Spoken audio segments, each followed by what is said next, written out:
C'est un jour important pour nos impôts et pour notre santé. Le premier budget du quinquennat et le projet de loi de financement de la sécurité sociale sont présentés aujourd'hui en Conseil des ministres. Oui, rendez-vous à 10 heures à l'Elysée, dernière ligne droite avant que le texte n'arrive à l'Assemblée nationale. Les débats s'annoncent d'ores et déjà houleux et il y a une question qui agite l'opposition, celle de la réforme des retraites. L'exécutif a envisagé de la faire passer par amendement, évoquant même la possibilité d'un recours au 49.3. Bon, soyons clairs, Arthur Delaborde, pour le moment, cette réforme ne figure pas dans le projet de loi.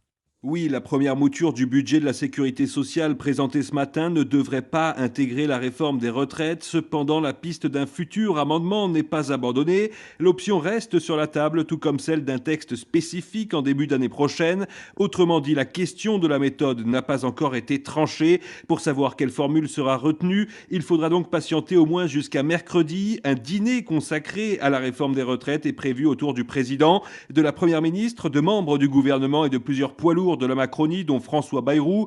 Objectif, ramener le calme dans la majorité, alors que le patron du Modem a répété tout le week-end son opposition à un passage en force via un amendement au projet de loi de finances de la sécurité sociale.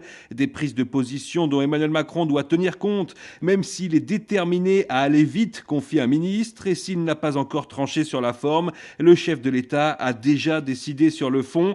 La réforme des retraites doit être mise en œuvre à l'été 2023, martèle son entourage.